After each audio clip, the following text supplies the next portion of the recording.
16 მარტს უწყვეტი პროევროპული პროტესტის 119 დღეს ხალხმა რუსთაველის გამზირი ისევ გადაკეტა. ახალი სამართლიანი საპარლამენტო არჩევნების ჩატარების და პოლიტპატიმრების გათავისუფლების მოთხოვნით მოქალაქეებმა საკანონმდებლო ორგანოსთან შეკრება გუშინ ტრადიციულად საღამოს 9 საათისკენ დაიწყეს.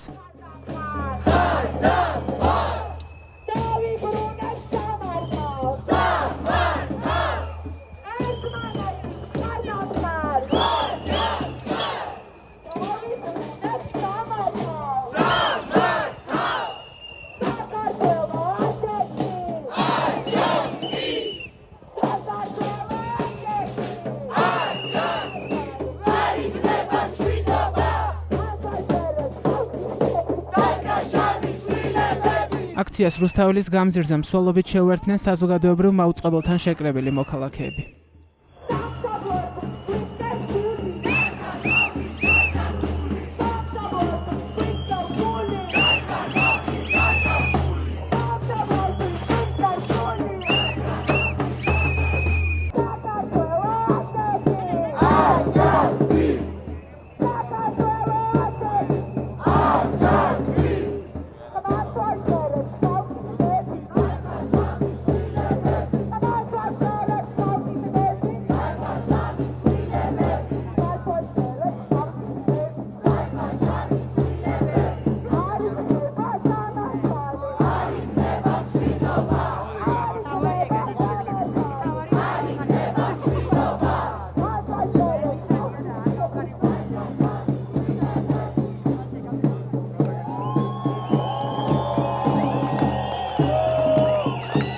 საქართველოში უწყვეტი პროევროპული აქციები 2024 წლის 28 ნოემბრიდან დაიწყო, მას შემდეგ რაც ქართულმა ოცნებამ ევროინტეგრაციის პროცესი 2028 წლამდე შეაჩერა.